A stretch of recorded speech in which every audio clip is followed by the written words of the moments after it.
de Graças paz. Amém. Tudo bem? Na santa paz do Senhor Jesus. Graças a Deus. Louvado seja Deus por mais uma oportunidade que o Senhor nosso Deus tem nos dado de estarmos juntos, de vivermos para a sua glória, de caminharmos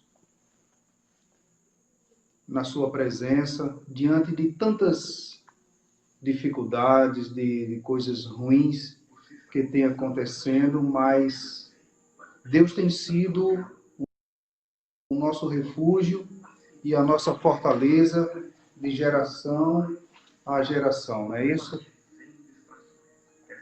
Vamos orar, Isso, meu pastor. vamos orar, Amém. pedindo a direção de Deus, a aprovação de Deus e o cuidado de Deus para estar conosco nessa meditação. Pai querido, em nome de Jesus, queremos te louvar, Senhor, pelos teus feitos.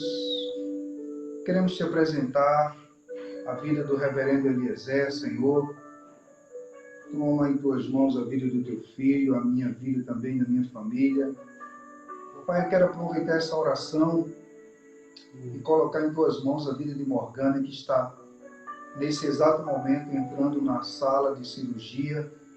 Ser com os médicos, Pai, e faz a tua vontade na vida da tua filha. Também na vida de Fátima, vai ao encontro da vida da tua filha, de Ivaldo, de Neto, e ser propício a nós, Senhor, pecadores, ruins, que não merecemos nada que vem de Ti. Tudo que vem de Ti é graça, pura graça. Ilumina-nos sobre a lição de hoje, sobre os Teus feitos e sobre aquilo que está nas Escrituras Sagradas. Obrigado a Deus, nós te oramos com gratidão, em nome de Jesus. Amém. Reverendo Eliezer, pastor da Igreja Presbiteriana da Reforma ali em Arari, é assim é o nome? Isso, Arari. Arari. Boa Baixada noite. Maranhão.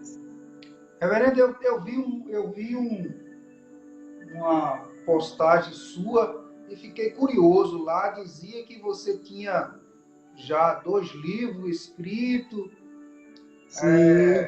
e lecionava ali num seminário e tal.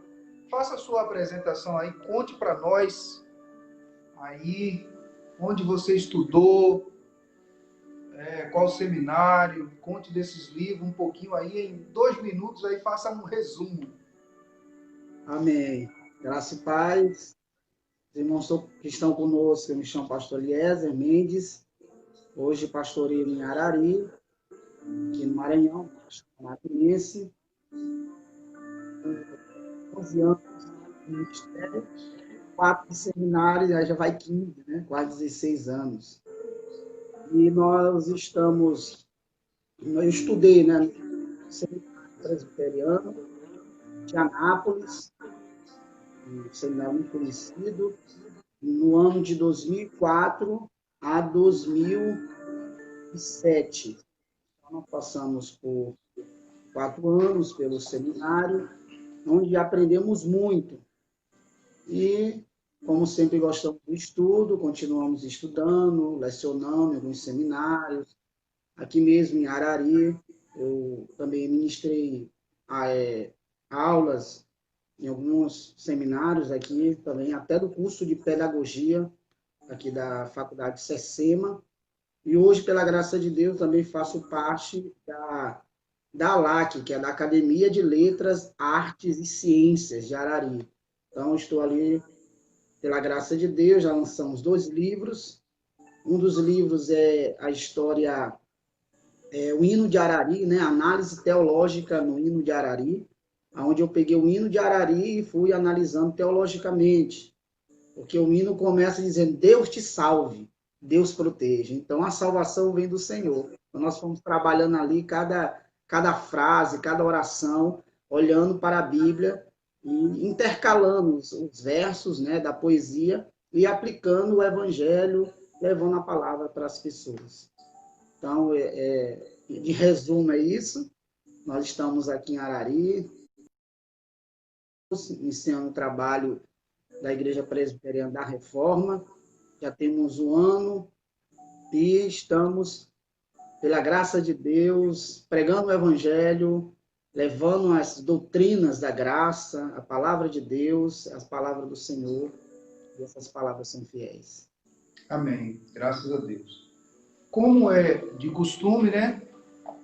Hoje já são a 21 quarta-feira que nós estamos trabalhando a confissão de fé, né? E o nosso convidado de hoje é o reverendo Eliezer, e é um tema de hoje, para algumas pessoas, até polêmico, para alguns. Porque há muitos crentes que não sabem observar nem dar a devida honra ao Senhor quanto ao culto religioso e o domingo, certo? E eu acho que para alguns pastores é uma dor de cabeça chegar ao domingo, né? Quando ele está lá na reunião com o tesoureiro, ele vê lá que ele tem lá 120 membros, aí no domingo só tem 30. E os outros foram para onde? Né? E para alguns pastores isso é uma dor de cabeça, chegar ao domingo e não ver a sua membresia, os irmãos ali na igreja partilhando da comunhão, né? E é um tema que vale a gente estar tocando nele, pautando nele, falando dele, para que o povo de Deus, o povo escolhido de Deus, os filhos de Deus, voltem à prática de se reunir nos domingos, de entender que esse é um dia reservado para a gente prestar um culto de adoração ao Senhor. Reverendo, eu queria lhe deixar à vontade para o Senhor tratar esse tema aí, dentro daquilo que o Senhor já estudou, que Deus lhe propôs no seu coração. Pode ficar à vontade e falar para nós aí desse tema que é o culto ao Senhor, né, o culto religioso, especificamente no domingo. Pode ficar à vontade. Amém. Em João 4, né, que é o texto, João 4, 23 e 24, diz que mas a hora já vem, já chegou, em que os verdadeiros adoradores adorarão o Pai em espírito e em verdade. Porque são estes que o Pai o procuram, para os seus adoradores. Deus é espírito, e importa que os seus adoradores o adorem em espírito e em verdade. Então, essa questão do culto, da adoração, do dia do Senhor, é um dia reservado para nós cultuarmos ao nosso Deus. É claro que nós devemos louvar ao Senhor todos os dias são os dias do Senhor, porque Deus os fez. Não obstante, o domingo nós temos como dia do Senhor, porque o domingo é o marco da história. O domingo, ele é o divisor de águas da história da redenção, onde Cristo, ele iniciou toda a história a partir de Jesus. Deus, pela misericórdia, enviou seu Filho Jesus Cristo. Ele morreu, ressuscitou no primeiro dia, e esse primeiro dia, a partir dali, se tornou o dia santo, o dia do Senhor, aonde os pais da igreja, até os primeiros, os apóstolos também, dividiam, compartilhavam pão, faziam a Santa Ceia do Senhor, no primeiro dia da semana, que é o domingo. Então, eles tinham todo um preparo, toda uma devoção. Então, hoje, pastor Reverendo Silvão, nós perdemos esse temor a Deus, esse temor antigo que os nossos pais, os nossos avós tinham, e devemos resgatar isso, de que o domingo é o dia do Senhor. Nós devemos ser iguais os puritanos, que se preparavam psicologicamente. Amanhã, domingo é o dia do Senhor. Domingo, minha mente está mais voltada e reservada para o Senhor. É claro que na segunda ao sábado, nossa mente está voltada para o Senhor. Mas o domingo é o dia do mar. O domingo é o dia do triunfo. O domingo é o dia da ressurreição, onde Cristo nos levou para o seu descanso eterno e hoje nós podemos descansar nele, nesse dia santo. Então, o domingo ele tem esse espírito que nos leva ao temor, que nos leva ao dia da conquista, dia da ressurreição, o dia do Senhor. Então, esse dia é um dia santo, é um dia, não é um dia comum. A grande dificuldade é que os cristãos vão entrando numa vida corriqueira e acabam não deixando, não lembrando que esse dia é um dia diferente. O domingo não é igual aos outros dias. O domingo é um dia do triunfo, é o dia da nossa redenção, é o marco aonde Cristo ressuscitou dentre os mortos. É quando aquelas mulheres ouviram dos anjos: por que vocês estão procurando dentre os mortos aquele que está vivo? Ele não está aqui, ele ressuscitou. Então, nós devemos sempre trazer à lembrança estas palavras, que foi nesse dia que Cristo ressuscitou e nós ressuscitamos com ele. É o dia de alegria, é o dia de cultuarmos. Isso tudo tem um preparo no dia, onde nós não podemos fechar compromissos nesse dia. Nesse dia o compromisso é com a obra de Deus. Nesse dia é um compromisso de ler a palavra. Esse dia é um dia santo. E já com os nossos filhos, nós já devemos estar educando. O domingo não. O domingo é o dia do Senhor. O domingo é o dia do Senhor. Vamos pensar no Senhor, vamos meditar na palavra do Senhor, vamos conversar entre família. Então, dando uma resumida, o domingo, o dia do Senhor, o dia do culto, não é um dia comum. Ele é um dia especial. Ele é um dia de redenção, um dia de triunfo, um dia de vitória. Como diz o salmista, este é o dia que o Senhor já fez. Alegremo-nos e regozijemo-nos nele. Então, naquele dia, o dia da ressurreição, não é um dia comum. É um dia muito especial, onde nós vamos para a igreja, ouvir a sua palavra, meditarmos nas Escrituras e aplicar esta palavra durante toda a semana, durante todos os dias. E no domingo, nos reunirmos mais uma vez para ouvir a sua palavra, para entoar cânticos ao Senhor, salmos, e assim recebermos a graça do Senhor e as bênçãos que só há e está na pessoa de Jesus Cristo. Amém. Essa é a explanação. Continue. Então, hoje nós vemos aqui a grande questão do domingo, do dia do Senhor, é que é um dia pelo qual Deus nos dá o propósito. Qual o propósito? O propósito, como diz a Confissão de Fé de Westminster. Qual o propósito do homem? Qual o fim pelo qual Deus criou o homem? Deus criou o homem para o louvor da sua glória, para que este homem viesse desfrutar da sua glória e das suas bênçãos. Então, esse dia é um dia que nós glorificamos mais ainda a Deus, como nós glorificamos de segunda a sábado, o dia do domingo, o dia do Senhor, é que nós voltamos nosso coração em arrependimento, em fé, em graças, para ouvir a sua escritura, a sua palavra.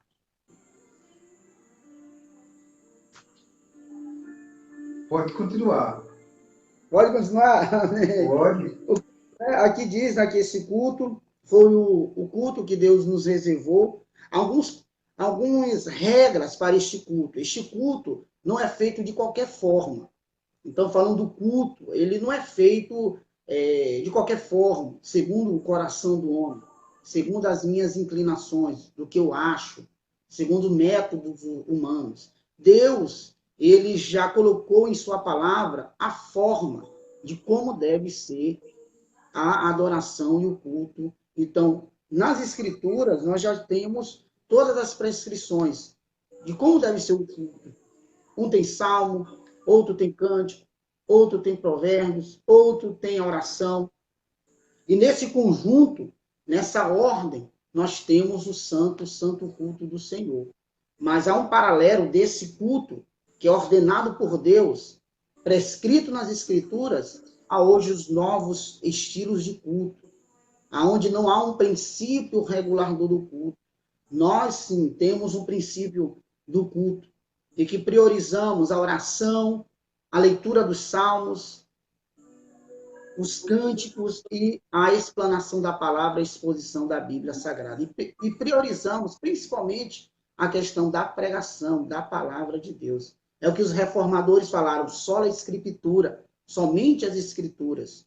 Agora, paralelo a isso, no mundo atual que estamos, não há uma ordem no culto, há uma desordem no culto, aonde as pessoas vão, louvam, 10 hinos, e com as guitarras muito altas, o contrabaixo mais alto, a bateria, o baterista espancando a bateria, na verdade, ali, descarregando toda a sua força, e a palavra, cadê a palavra? 5 minutos de palavra.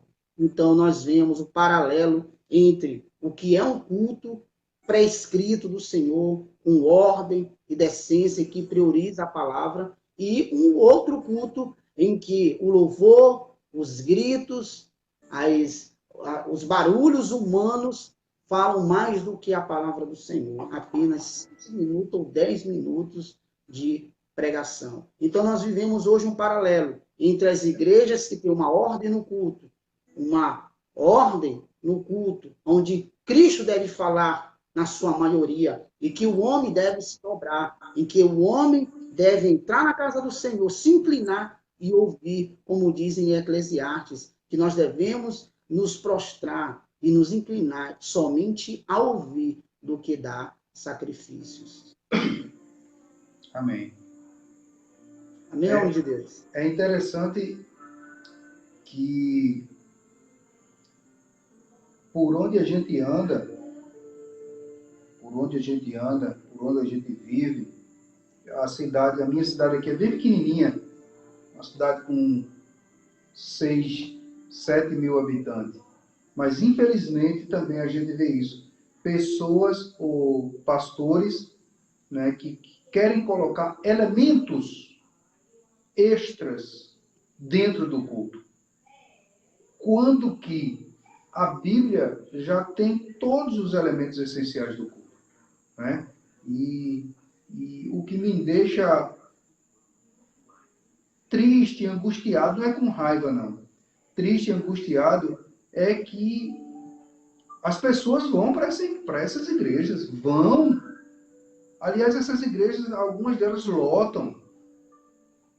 Eu acho interessante como as pessoas se acostumaram a não se alimentar com a verdadeira essência das Escrituras.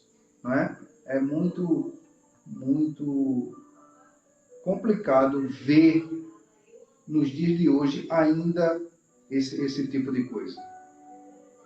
Pastor, o que a gente pode diagnosticar o porquê, né? Qual seria a resposta, o porquê nossa realidade também é geral, aqui na cidade, em outras, o porquê desse povo estar tão envolvido nestes lugares onde não há uma ordem no culto, não prioriza as escrituras. O diagnóstico que a gente pode fazer, reverendo, é que há, principalmente, em primeiro lugar, eu acho que o que está mais em alta é a questão das pessoas não conhecerem a palavra do Senhor. É o que o reverendo Hernandes diz, o analfabetismo bíblico. Então, as pessoas são analfabetas biblicamente. Às vezes, nessas igrejas pragmáticas, que nós chamamos assim, que o que é o pragmatismo? Prioriza aquilo que dá certo. Se deu certo, é de Deus. Então, às vezes tem pessoas cultas. Ah, mas lá não tem advogados, lá não tem professores. Sim, não obstante, não tem teólogos. Não há consistências bíblicas. Não quer dizer que uma igreja que tem doutores, tem desembargadores, mas biblicamente, teologicamente, eles não estão nem no jardim de infância. Hoje nem tem mais, né, jardim de infância. Hoje é o infantil 1, né? Não dá nem no infantil 1 das escrituras. Então, a gente vê uma crise bíblica, uma crise de conhecimento. Mas, reverendo, nós temos visto que a teologia reformada, ela tem, através das mídias sociais, ela tem crescido. E Está havendo um choque, porque as pessoas estão conhecendo a sola Escritura. As pessoas estão dizendo, nossa, me enganaram até hoje, usando métodos, e qual o maior método era ler a palavra, viver o evangelho, viver a graça de Deus, pregar o evangelho, quem salva é o Senhor, se Deus salvar, amém, se Deus não salvar, glórias a Deus. Então, a teologia, as igrejas hoje têm despertado, a teologia reformada, ela tem chegado a estes locais. Quando um estudo sério das escrituras, da palavra, quando ela chega nesses locais, ela traz choque e ela traz atitudes estas que é voltada para as escrituras. Então a gente vê muitos lugares cheios, pragmáticos, onde tem muitos louvores, muitas profecias, milagres, e nós não. Nós acreditamos que a maior profecia é as escrituras sagradas. Se a pessoa quer ouvir Deus, fale em voz alta, né? Como diz muitos pregadores. Quer ouvir Deus? Fala Nicodemos, né? Augusto Nicodemos. Abre a Bíblia e fale em voz alta. Você vai ouvir a palavra de Deus. Você falou uma palavra aí que tem igrejas que tem muita gente de nome e não tem... quem fala sobre isso é Jonas Madureira. Tem um livro dele chamado Inteligência Humilhada, muito bom livro. E lá nesse livro ele fala que você pode ser teólogo sem ser pastor. Você pode ser teólogo sem ser pastor. Mas você nunca pode ser um pastor sem ser um bom teólogo. Porque você vai cuidar da ortodoxia, mas também da ortopraxia. E o que a gente vê nessa questão do culto ao domingo é essa... Você falou aí também, pastor Eliezer, no início da sua palavra. E o que a gente vê também é essa falta de reverência dessas pessoas, né? De integridade. Porque o primeiro ponto aqui do nosso roteiro, ele fala justamente isso, que o culto tem um objetivo. Né? Ele tem um objetivo. Não precisa a gente buscar outros objetivos. Eu sou meio... Eu tenho uma amizade com os pastores aqui da minha cidade. E conheço muitos crentes de outras igrejas aqui que me conhecem, e às vezes eles vêm me perguntar alguma coisa, eu só faço rir, né? Porque o culto a Deus, ele não precisa de danças. E outra vez, teve alguém que veio me perguntar, veio me questionar um texto bíblico, né? Olha, mas Davi dançou, Miriam dançou. Eu disse, mas foi um culto, irmão? Foi um culto? Ah, mas o grupo de teatro da minha igreja... Grupo de teatro da igreja? Bom, né? Lá na sua não tem isso? Não. Lá tem a exposição das Sagradas Escrituras, a pregação da palavra de Deus. O culto domingo é para se adorar a Deus, não é para se apresentar. Você pode levar um grupo de teatro com um conteúdo bíblico para a escola, para a praça. Eu pastorei uma igreja em João Pessoa, e era interessante que quando eu cheguei nessa igreja, tinha aqueles negócio de luz e de gelo seco, sabe? Não tem aquilo? Sim. Mas graças a Deus a gente revitalizou a igreja e foi uma bênção. Irmão, o povo tem que entender, Eliezer, que igreja é igreja. E tem que se parecer com igreja. E tem que se funcionar como igreja. O culto, ele tem que ser um culto. Se você quiser dançar, vá para um baile, para uma boate, vá para onde você quiser. Mas no domingo é o dia do Senhor, é o dia de cultuar a Deus, é o dia de adorar a Deus. Como você leu na introdução de João capítulo 4, o Pai procura os verdadeiros adoradores que adoram ao Pai em espírito e em verdade. Não é adorar através disso, daquilo, como você falou aí, guitarras altas. Que você quer tocar guitarra alta, vá para o Rock in Rio. Né? Mas é isso aí. Fale um pouco aí desse roteiro, qual é o objetivo do culto?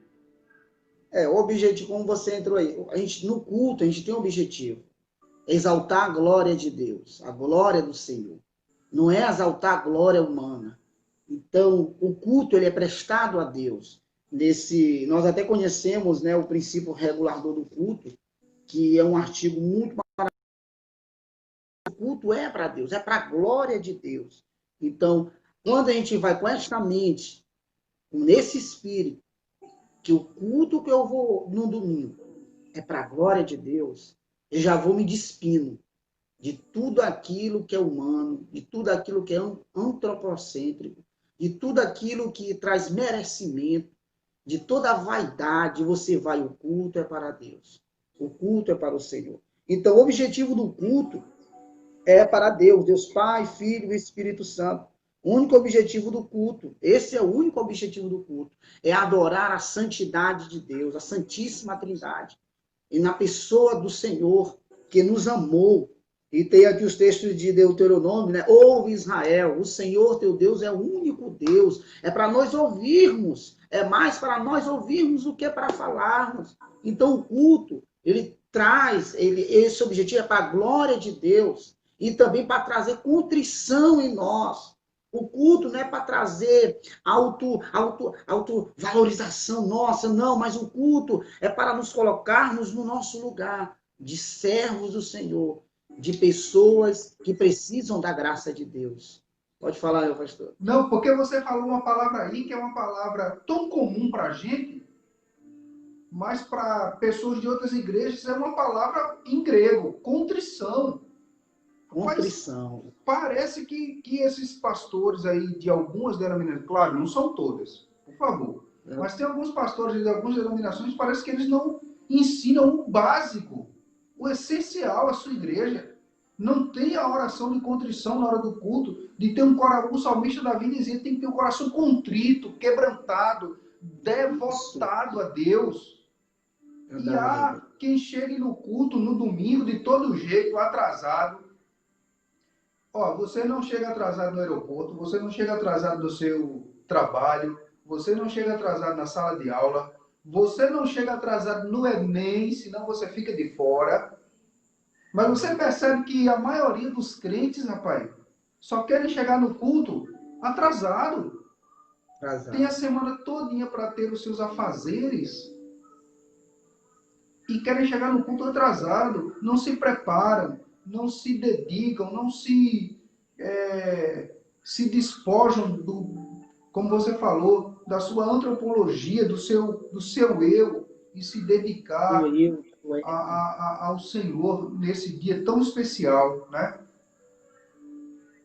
Na verdade, reverendo, quando nós saímos do culto no domingo, a gente já vai pensando nos próximos cultos e já se preparando. Assim eram os puritanos. Os puritanos, eles se preparavam para o culto.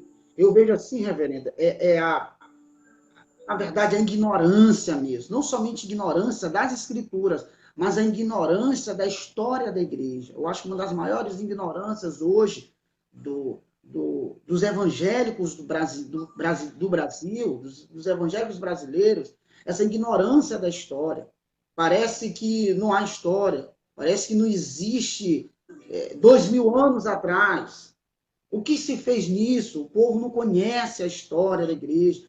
Então, quando a gente começa a ensinar, ou o próprio crente se desperta para isso, ele começa a ter uma outra visão do cristianismo.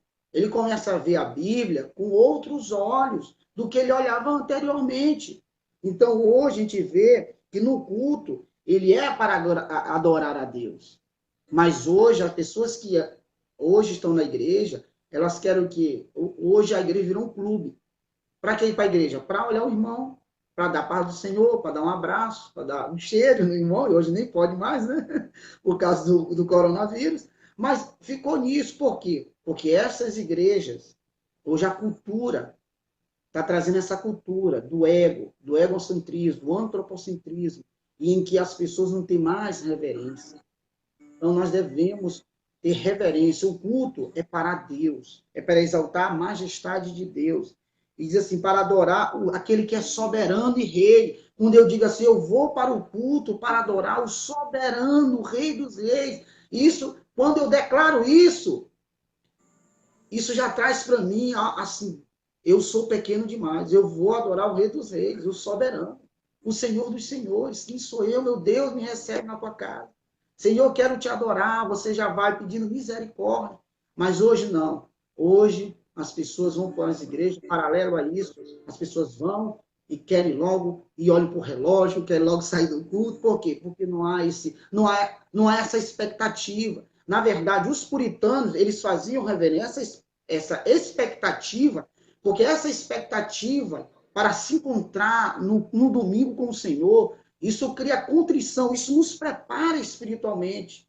Porque hoje é diferente. Porque as pessoas não têm nenhum preparo para ir para o culto, vão na hora que querem, que vocês chegam atrasados. Então as pessoas entram e saem. Mas quando você vai com esta visão de que você está se apresentando diante de Deus, que você vai adorar o Senhor, que você está ali para adorar o soberano, como diz assim, deve ser adorado por quê? Porque ele é soberano. Nós vamos adorar o rei soberano. Ele deve ser adorado por ser bom. Eu vou adorar o Senhor porque ele é bom, porque a sua misericórdia dura para sempre. Tem razões pelas quais é o culto racional. Racional. Por que eu vou adorar? Porque ele é bom, porque a sua majestade dura para sempre, porque ele é misericordioso, porque ele me criou, porque ele me salvou. Então, há várias razões que nos levam a adorar o Senhor. Então, essa expectativa tem que ser gerada hoje no coração dos cristãos hoje. Assim como os puritanos faziam, e como, só dando fechamento, como a pessoa quando namora. Por exemplo, a pessoa quando está namorando, o jovem está namorando com outra jovem. Ele quer estar, ele cria expectativa, ele quer estar, faz o que logo para chegar 7 horas, que eu me encontro com a minha namorada, eu quero estar com ela, quero levar uma sorveteria, vamos passear, vamos ver ali o pôr do sol. Então, assim deve ser para o nosso Deus, até melhor, porque nós vamos nos encontrar com aquele que nos salvou, com aquele que ressurgiu de entre os mortos, aquele que é o Todo-Poderoso, que foi sunto aos céus, e os discípulos olharam para cima e os anjos disseram, os meus varões, por que vocês estão olhando para as alturas? Ele subiu, ele há de voltar. Então, adore ao Senhor e esperem na sua vida. Então, essa é a expectativa. É de criar em nós um ardor, um amor. Esse ardor, ele vem do amor a Deus, daquilo que nós conhecemos, de quem Deus é e do que ele significa para nós. O que é interessante, eu me lembro que eu já fui... Tem umas canções antigas, o dever de adorar porque ele é bom. Eu vou adorar pelo que ele é.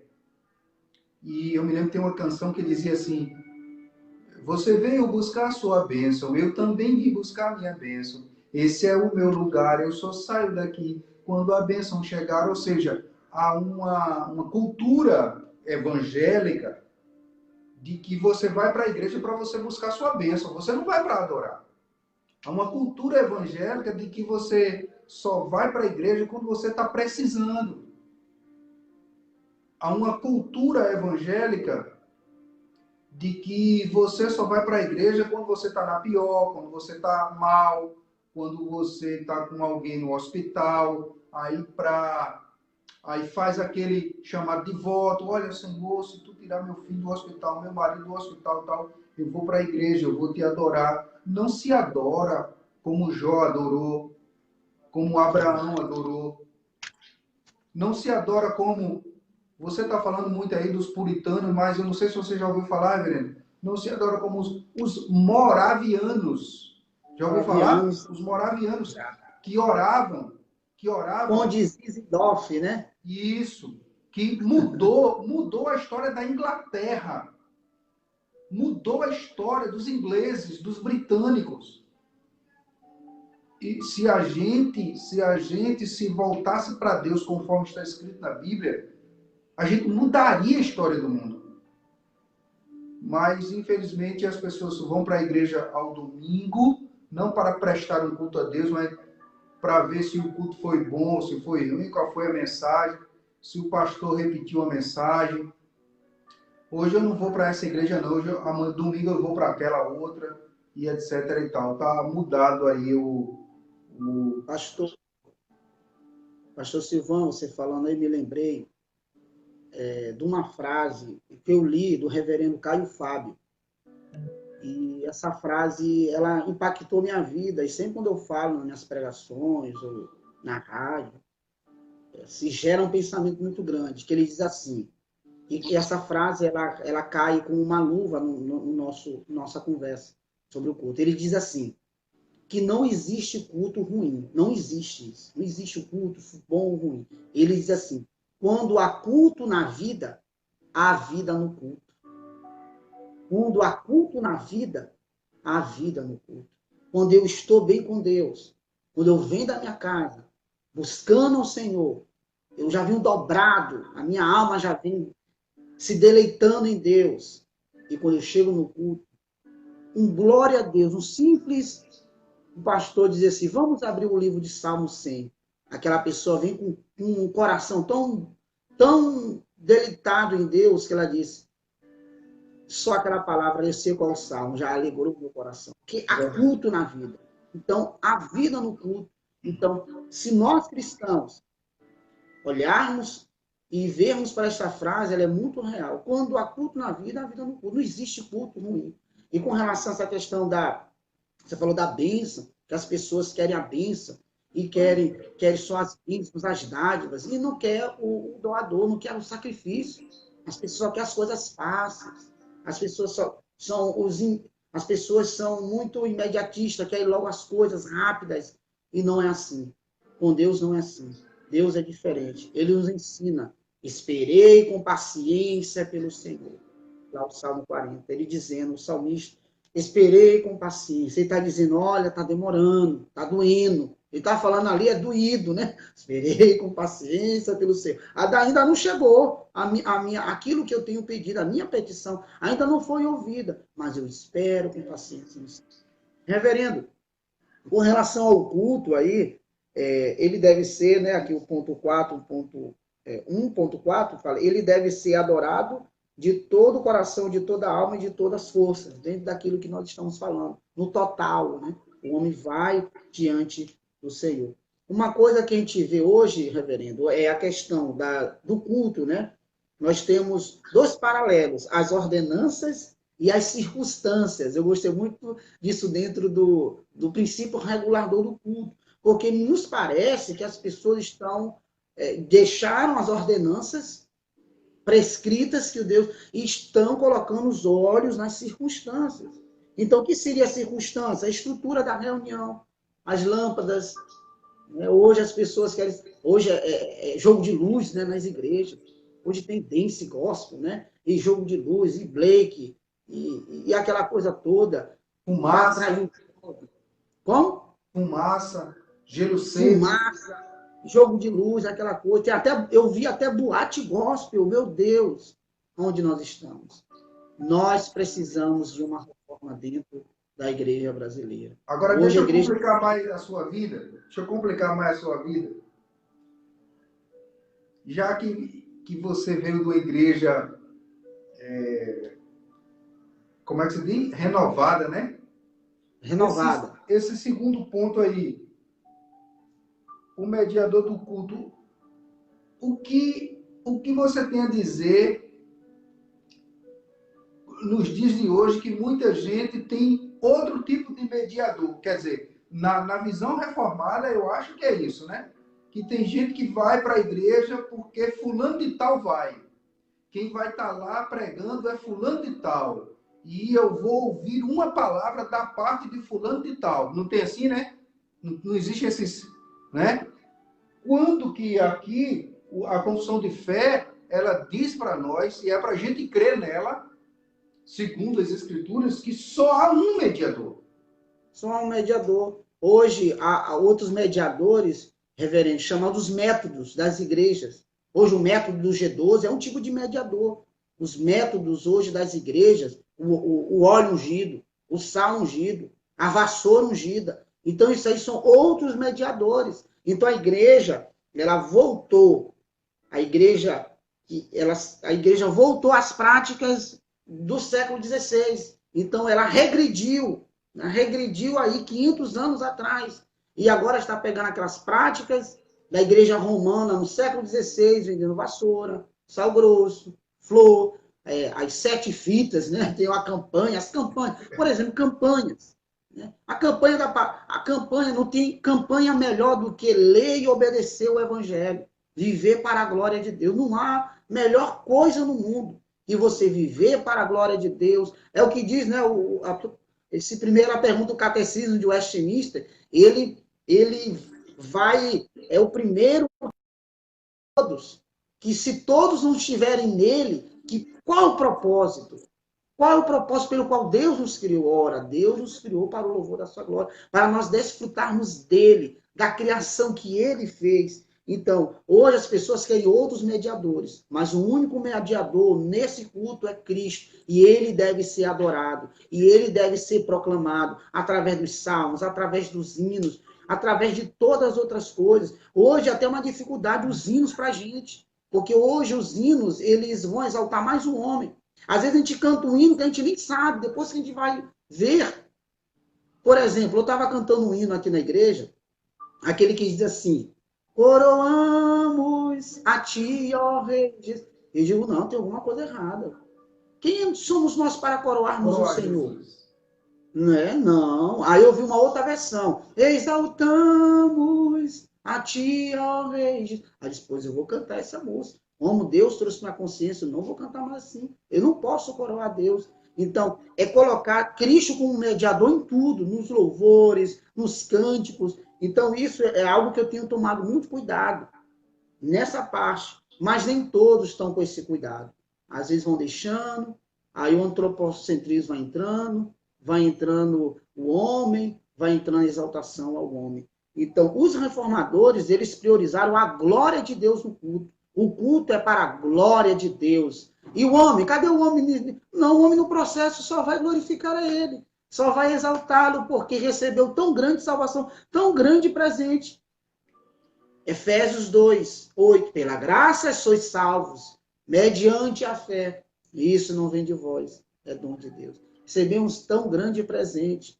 Então, como diz lá em Hebreus, como negligenciaríamos nós por recebermos tão grande salvação? Ele diz, olha, o que vocês receberam é tão grande, como é que vocês estão negligenciando algo tão eterno, algo tão precioso? Então, este versículo fala muito comigo também. Como eu posso negligenciar tão grande salvação? Deus me amou. Eu sei que nós temos que pregar a palavra, evangelizar as pessoas, mas nós devemos olhar para a gente e dizer assim, meu Deus, eu ouvi o teu evangelho, hoje eu sou salvo. Isso é um grande privilégio, enquanto muitos queriam. A gente vê pessoas que queriam se libertar, queriam estar na casa do Senhor e não conseguem. Isso é para gerar em nós contrição, para gerar em nós motivo de louvor, para gerar em nós motivo de graça, motivo de adoração, dizermos, Deus, o Senhor um dia abriu os olhos do meu coração, os olhos espirituais, e hoje estou na sua casa. Nós olhamos aí, nós passamos, olhamos bares lotados, e olhar para a minha vida e dizer assim, meu Deus, tu me salvou daquele meio. Eu morri para tudo isso. Isso não gera nada no meu coração. Pelo contrário, eu tenho aversão destas coisas.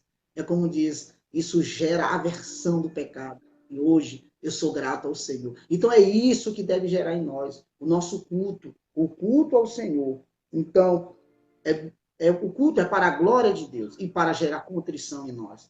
Criar motivos de louvor e adoração em nós, para a glória e honra do Senhor.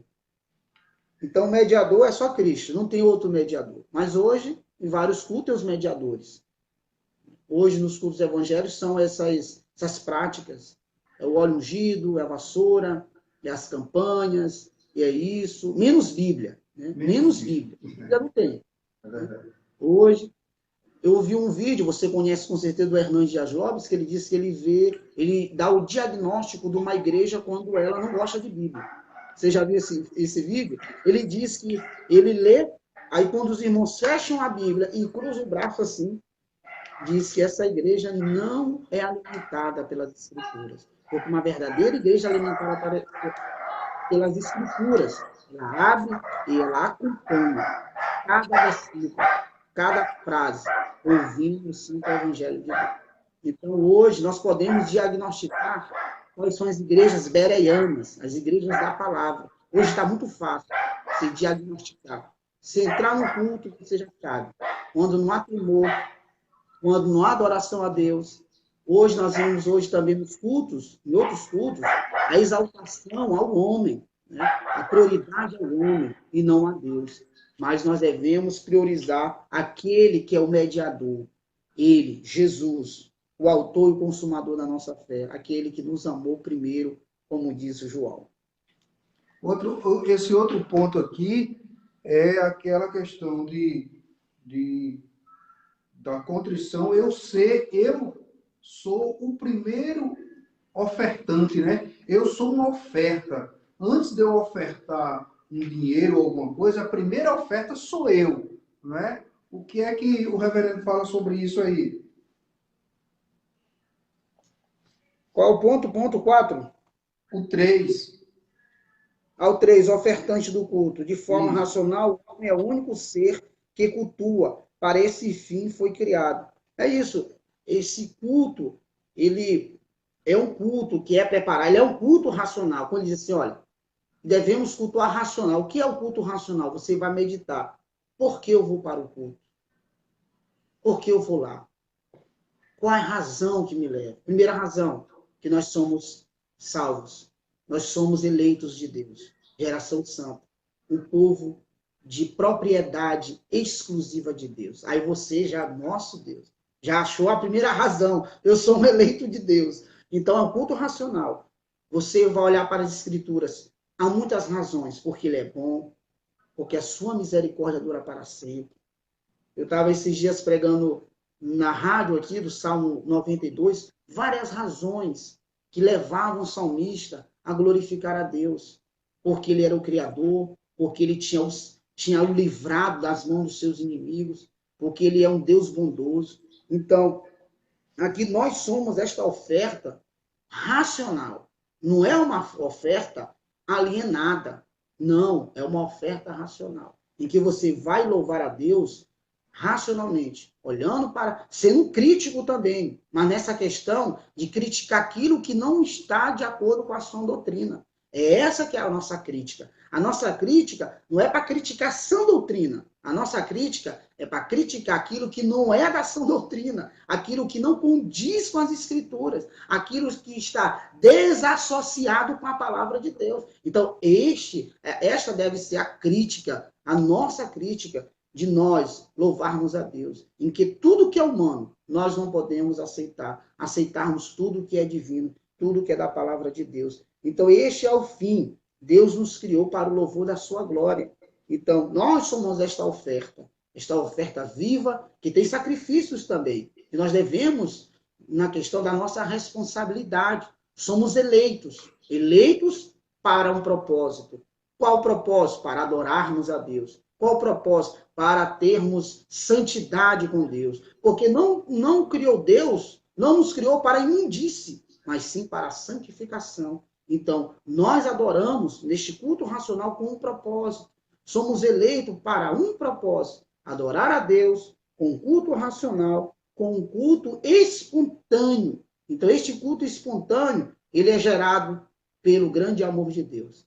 Quem não tem um amor de Deus que o constrange, jamais ele vai ser levado a adorar a Deus numa entrega total. Então, Deus tem que gerar isso no coração dos eleitos. E ele gera no coração daqueles que são seus uma contrição tão grande, tão inexplicável, né? Que nós não sabemos, mas nós o louvamos para a glória do seu nome, porque isso é gerado por uma semente chamada fé. Como diz, pela graça dos seus salvos, mediante a fé. E é esta fé que ele gera em nós, que nos leva a louvarmos a ele em espírito e em verdade. Amém. Graças a Deus. Esse quarto ponto aqui, ele traz, né, uma coisa muito Conteúdo. interessante, né? O conteúdo do culto. Conteúdo do culto. Ou seja, a gente não precisa criar novos conteúdos. E é uma esfera, né? Ou Um seja, ambiente. tem muitos por aí que estão, a palavra que eu quero usar é essa, estão adulterando o culto. Estão substituindo, né? Substituindo o culto. Porque o culto, ele tem aqui 4.1, oração. Não é? Eu acho, como o Hernandes Dias Lopes disse, que você falou aí, e eu já ouvi muito ele dizer em algumas pregações dele, nunca se louvou tanto nas igrejas hoje. Né? 10 hinos, tem reunião disso, reunião daquilo, tem Reverendo Eliezer, tem nome de culto que eu até desconhecia na minha vida espiritual, eu nunca ouvi falar, né? Culto da restituição, culto da promessa, culto para mim só existe um culto de louvor e adoração a Deus, certo? E falta o conteúdo que no culto tem que ter a oração. No culto tem que ter a oração. E aí ele vai, né? A leitura, a aplicação e exposição das Sagradas Escrituras. Palavra. Não é? Fale aí de cada um desses elementos: oração, escritura, cânticos, sacramentos, juramentos e jejuns. Isso. Reverendo, esse é o marco, né, de uma igreja reformada. O marco de uma igreja reformada, no seu culto, ela prioriza a oração. Essa oração, em primeiro lugar, não uma oração de autoexaltação, é uma oração de contrição, como nós estamos falando, uma oração de humilhação, em que nós oramos, mas nos humilhando a Deus. Então, há essa questão da oração. Porque quando fala de oração, a pessoa pensa que, vou orar. Agora eu vou mandar em Deus. Meu Deus e meu Pai, né? Tem umas orações assim, né? Senhor da glória. Né? Quase tá dizendo, eu sou todo-poderoso. Está imitando bem, cara. Está imitando bem. É desse jeito. A palavra é, Senhor, Tu és santo, Tu és soberano, Tu estás aqui e nós te rendemos glória. Tua infinita misericórdia nos alcançou. Essa é a oração de contrição. Não é essa oração que você vai ordenando a Deus e vai pedindo, botando Deus na parede. Então, esta oração é a oração que foi ensinada pelo próprio Jesus no Pai Nosso. Santificado seja o teu nome, venha a nós o teu reino, seja feita a tua vontade, não é a nossa. Assim na terra como no céu. Então, o Pai Nosso é um estilo de oração, uma oração centralizada em Deus. É uma oração teocêntrica, uma oração voltada para Deus, onde cada palavra do Pai Nosso é voltada aos céus e não à terra. Pai Nosso que estás no céu, levou, né? As palavras, santificado seja o teu nome, elevando a Deus e jamais elevando. Santificado seja quem? O teu nome, levando sempre a exaltação a Deus. Perdoai aqueles que tens ofendido. Assim como o Senhor nos perdoou, então vai elevando a oração. Então esse tipo de oração é a oração feita em nome de Jesus, que nós temos em João 14, versículo 13 e 14, deve ser auxiliada pelo Espírito, porque aí vem que a nossa oração, muitas vezes, ela não é feita segundo a vontade de Deus. Muitas vezes ela é feita segundo a vontade do homem. Então, às vezes... quando ele chega aí, acompanha aí, quando ele chega aí, né? O senhor falou, exigida, deve ser feita em nome de Jesus, deve ser com o auxílio do Espírito Santo, deve ser feita segundo a vontade de Deus, deve ser feita com inteligência. E quando ele fala isso, deve ser proferida em língua conhecida dos presentes.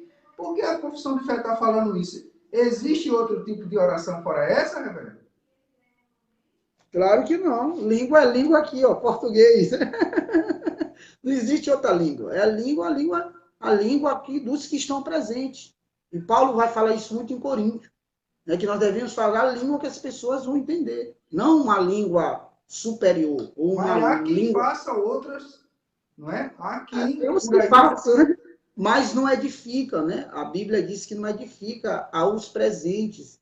Então, a ordem do culto é que esta língua seja a palavra de Deus pregada para exortar, para ensinar, para educar, para levar o homem à educação, para que este homem seja aperfeiçoado e se nivelar ou chegar da mesma forma, ou se assemelhar com Cristo. Então, esta é a verdadeira palavra língua, a palavra do Senhor, que deve ser proferida. Então, ele diz aqui que o Espírito Santo, nós precisamos desse Espírito Santo, aí que vem a questão da oração, que nós fazemos, mas com dependência do Espírito, que ele nos ensina a orar como convém, ele nos ensina essa questão da dependência do Espírito para nós orarmos segundo a vontade de Deus, porque ele que intercede por nós. Então deve ser com inteligência, reverência, humildade, fervor, fé, amor e perseverança. E como a gente fala de fervor, aqui o fervor, eu gosto de dizer mais que o fervor, ele é mais a vivência daquilo que está sendo falado do que aquilo que foi verbalizado. Porque a pessoa pensa que fervor, às vezes, é falar alto. O fervor é a prática daquilo que foi proferido. Não há maior fervor do que você viver a prática do Evangelho. Eu estava na união de homens, né, presbiteriana de homens, na UPH, a terça-feira passada, falando para eles que nós somos uma Bíblia aberta. Nós somos o Evangelho que as pessoas estão lendo. Já que nós estamos no analfabetismo bíblico dos crentes, imagine daqueles que não são. Então, nós somos a Bíblia do mundo. Eu estava falando para eles, vocês são a Bíblia do mundo. Uma pessoa pode conhecer, ter lido a Bíblia 30 vezes, e eu só a 1 de João. Se eu vivo 1 de João, eu estou sendo uma bênção na vida daquelas pessoas. Isso é uma vida com fervor. Isso é viver o fervor a Deus. E eu estava dizendo para eles que este é o verdadeiro fervor, é viver esse evangelho. Porque se a gente viver esse evangelho, reverendo, eu creio piamente naquilo que Atos diz. E o Senhor lhe acrescentava o número de salvos. As pessoas vinham. Deus, pela sua misericórdia, sua graça, traziam as pessoas que queriam ser salvas. A igreja primitiva, ela orava, ela perseverava na doutrina, ela compartilhava o pão, ela vivia para a glória de Deus, e assim Deus levava as pessoas. Quando nós praticarmos a palavra de Deus em fervor, e esse aqui é o fervor, de viver na prática do evangelho, porque a prática do evangelho é o verdadeiro fervor espiritual. A prática desse evangelho é um fervor tão grande que às vezes não precisa nós nem abrirmos a boca. As pessoas vão vir e vão se converter e vão dizer, eu quero ser igual a essa pessoa. Amém. E que deve ser proferida em línguas conhecidas, exatamente, dos circunstantes, né, dos que estão ali. É o que tem lá em Coríntios, né, que nós já falamos. Deve ser feito por causas lícitas, deve ser feita em favor de todas as classes dos homens. Então, há os tipos de oração, e como deve ser feita pelos homens, pelas autoridades, com língua que a pessoa vinha entender. Não deve ser feita em favor dos que se saiba terem cometido, né, o pecado para a morte. Não deve ser feita em favor dos mortos. Então, aí, o que deve e o que não deve. Então, não pode se orar também. Aqui está dizendo que não pode se orar por morto, né? Oramos pelos vivos, né? Esses dias eu fui convidado para orar por uma pessoa e eu orei pela família. Não, o morto morreu. A gente tem que orar pelos que estão aqui. Estes precisam de arrependimento. Estes precisam do evangelho da graça. Estes precisam da salvação. Então, isso aqui que tem dentro do culto, que é a oração de contrição, uma oração teocêntrica, uma oração que está na carona do Espírito, está na dependência do Espírito, porque às vezes a gente quer orar na nossa dependência. Vou pensar aqui as palavras, né?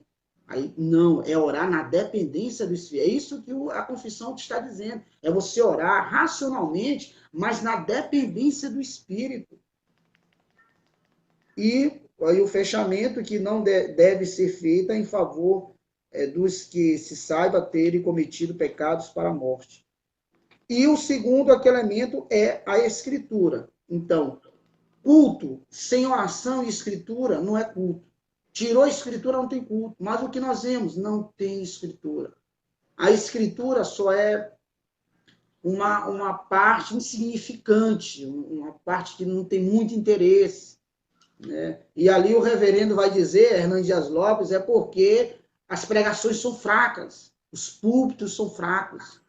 Hoje, os frutos são anêmicos, debilitados, porque os pregadores, eles não querem fazer aquilo que os reformadores faziam, aquilo que é o legado que Calvino deixou para a igreja reformada, que é o orar e o trabalhar no texto, que nós chamamos lá a palavra latina, né? Orare et labutare, que é orar e trabalhar, que é essa oração, a dependência do Espírito, e o trabalhar no texto, que esse texto está falando.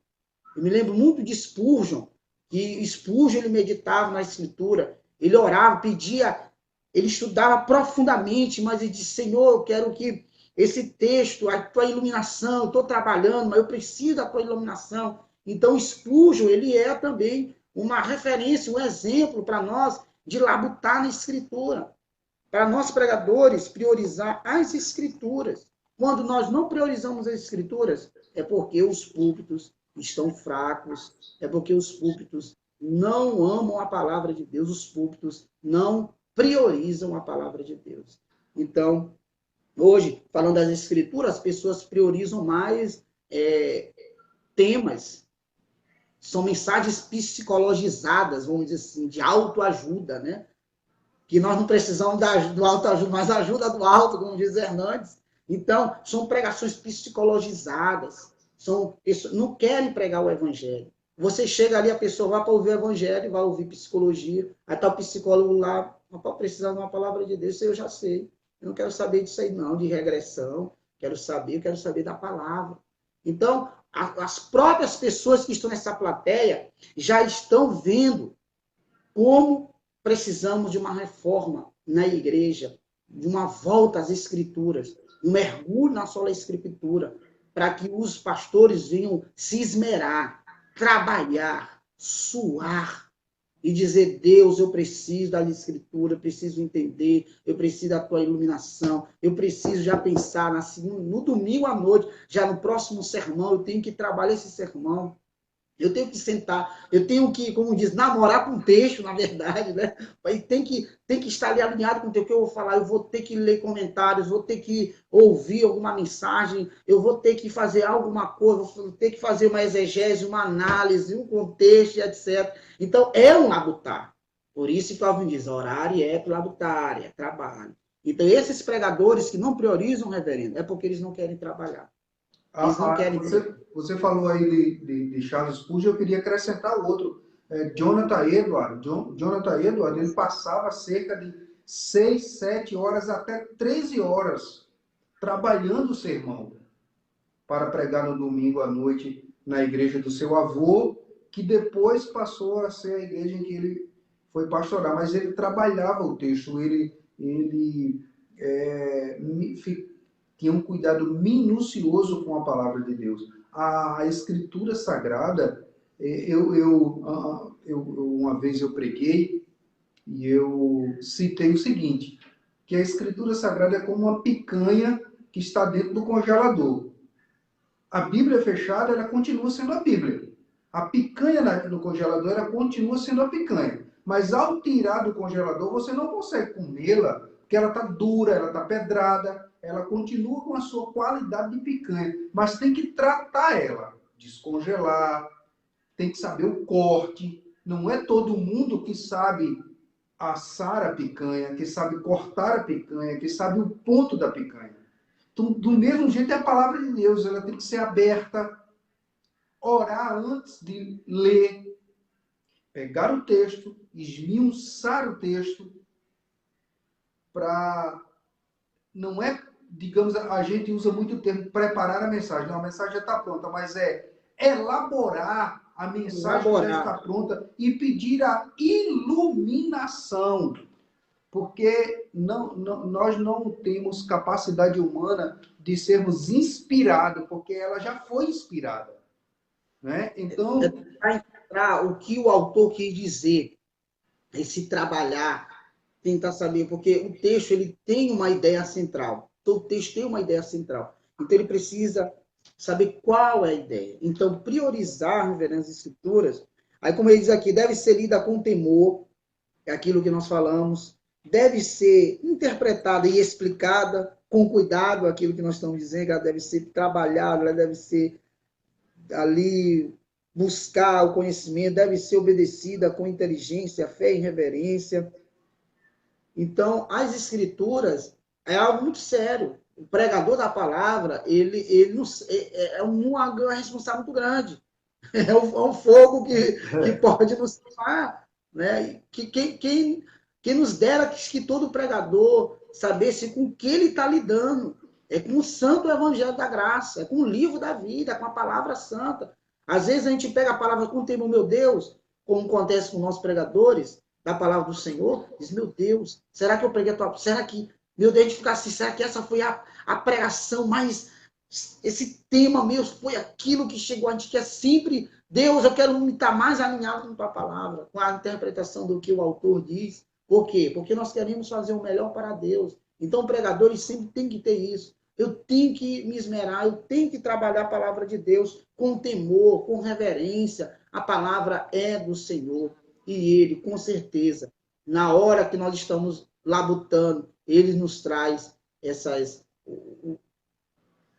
o tema, Ele nos traz ali que a ideia, né, o tema, a ideia do texto. Isso, quando vem com uma luva, isso traz toda a explicação fica mais fácil, né, velho? Fica mais leve, você sabe ali, é uma leveza. As outras partes do texto, elas são encaradas com mais leveza, porque você encontrou ali, pelo Espírito Santo, pelo estudo do Labutar, o que é a ideia do texto, o que o autor quis dizer naquele dia, naquele momento, para aqueles destinatários.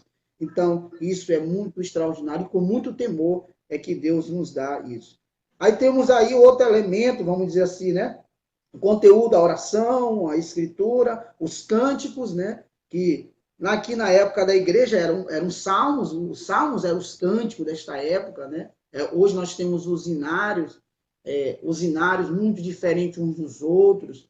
Por quê? Porque os inários vão passando, muitas vezes, por reformas. Às vezes tem um trechozinho que está exaltando o homem, aí vai lá e tira, né? Então você vê até mesmo o inário presbiteriano Novo Cântico, ele é diferente de outros cânticos, porque você canta de um jeito lá, exaltando um homem, mas o Novo Cântico tirou o homem e colocou o homem no lugar dele. Então você vê esse cuidado dos inários de não cometer essa glória para o homem. Nenhum verso, nenhuma frase seja para a glória do homem, mas seja para a glória de Deus. Então, esse cuidado com os cânticos, com os salmos, então isso faz parte. Mas aqui louvores que exaltam o homem não glorificam a Deus, só glorificam o homem. E concernente, pastor, a gente vê hoje a questão dos cânticos, os homens, eles estão trazendo mais a glória para si, através até mesmo da vestimenta. Às vezes, hoje, reverendo, eu já vi pregadores se vestindo de homem de ferro, vamos dizer assim, de homem de ferro. Você já viu? Capitão América, para trazer uma mensagem de palhaço, botar um lado de palhaço.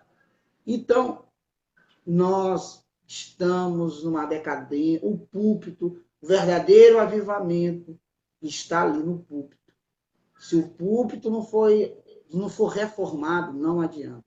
A igreja se perderá e vai se perder mesmo. O púlpito tem que ser reformado. Nós, pastores, nós somos o que precisamos ser reformados. Todos voltarmos à sola escritura. Senão, não haverá um avivamento. Avivamento que só no banco da direita e banco da esquerda não é avivamento.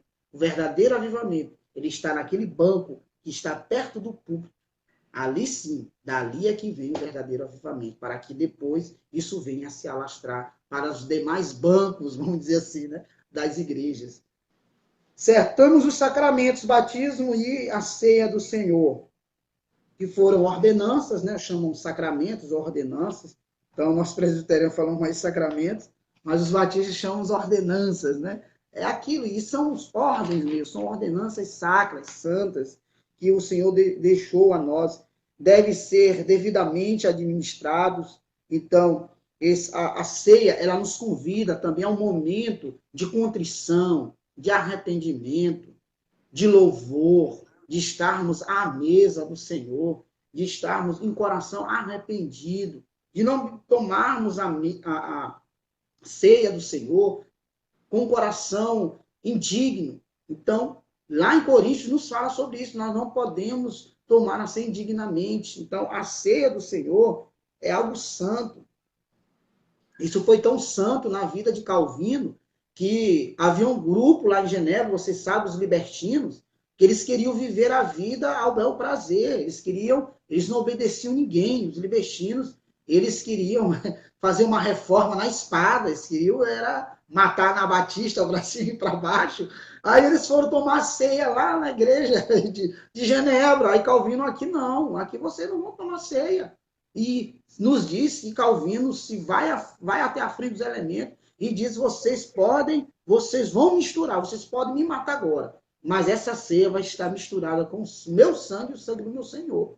Porque a ceia, ela tem que gerar isso em nós, temor, compromisso, alianças. A ceia fala de aliança, de renovarmos a aliança do Senhor, de nos voltarmos àquele dia lá no Calvário, naquele primeiro dia da Páscoa, onde Cristo repartiu o pão, onde Cristo ali deu todo o significado para a ceia do Senhor. Então, esses sacramentos, eles devem gerar em nós graça, devoção.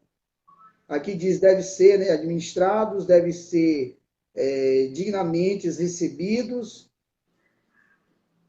Aí tem os juramentos religiosos e os votos.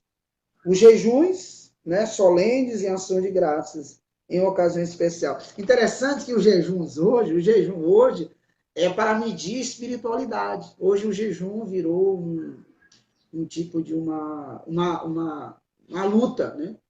Se eu jejuar mais, eu sou mais santo do que o meu irmão. Não, o jejum é para glorificar a Deus, para nos transformar. O jejum não transforma a Deus, transforma a nós mesmos. Assim como a oração.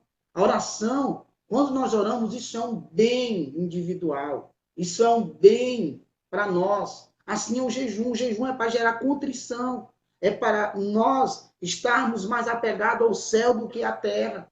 O jejum é para glorificar a Deus. E jamais o jejum bíblico, ele não glorifica o homem.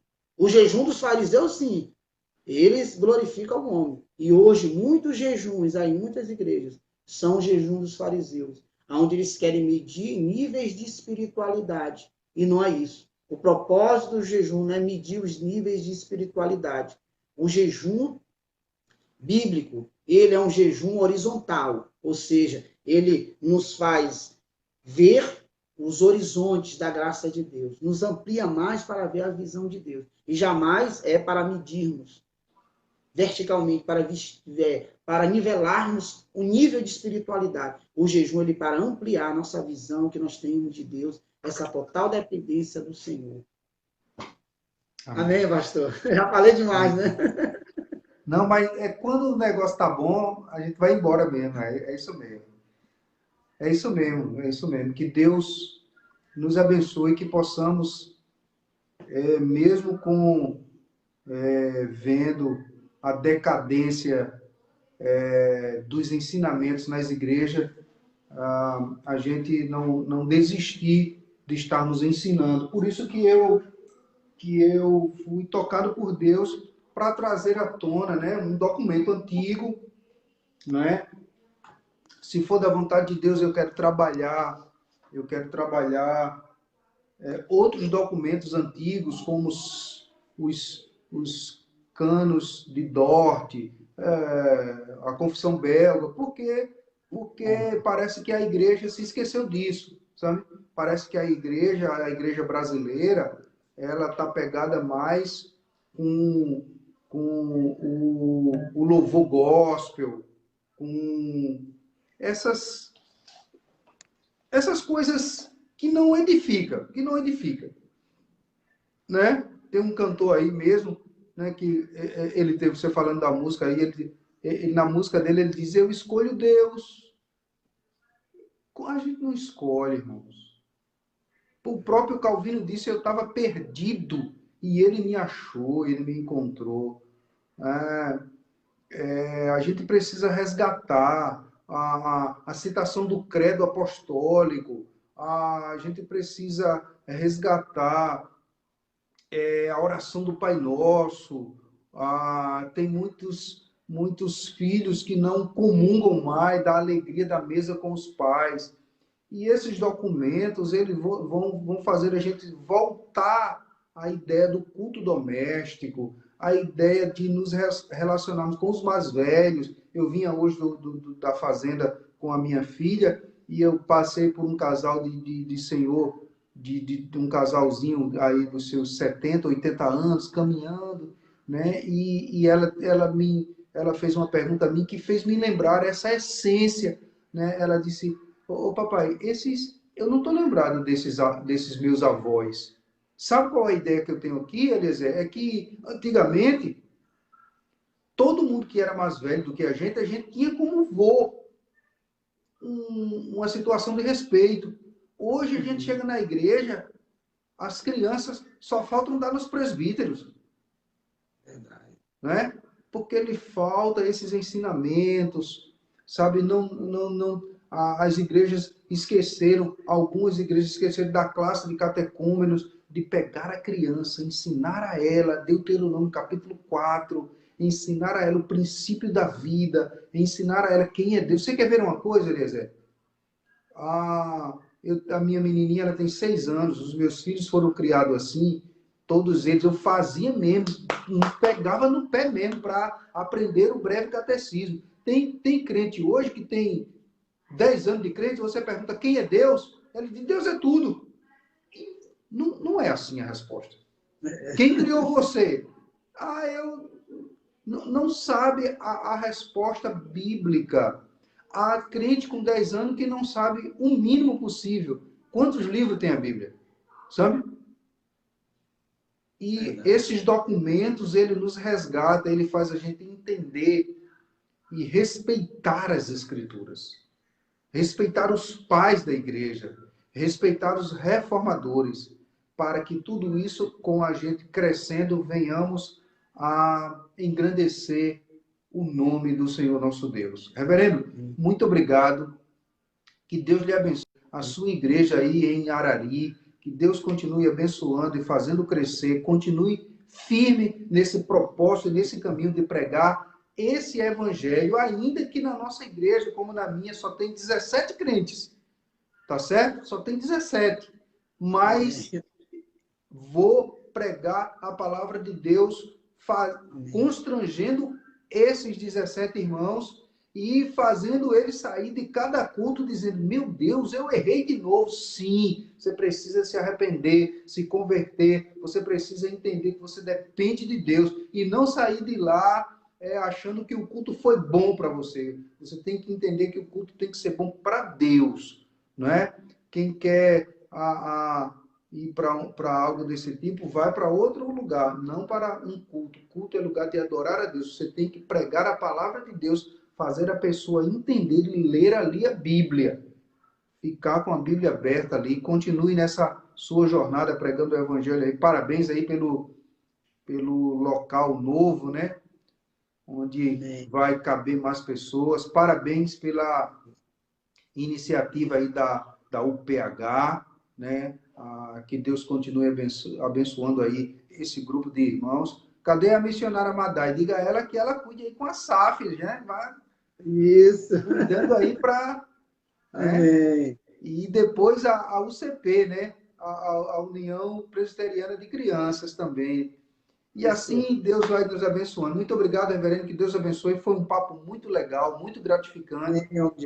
Vamos fazer outros, né? Outros em nome do Senhor, né? Que Deus abençoe, tenha uma boa noite, certo? Amém. E que Deus a cada dia abençoe o seu ministério. Amém, pastor. Forte abraço. Deus abençoe sua vida também, pastor Silvão, igreja em Capim, todos os nossos irmãos, e que possamos juntos pregar esse evangelho de Deus, da graça. E para mim foi um privilégio, para nós estarmos batendo esse papo das Escrituras, e muitas pessoas vão ver depois esta live e vai servir de edificação para o povo de Deus, de edificação destas vidas. Amém. Deus abençoe. Que Deus Obrigado. abençoe. Um abraço e até a próxima. Amém.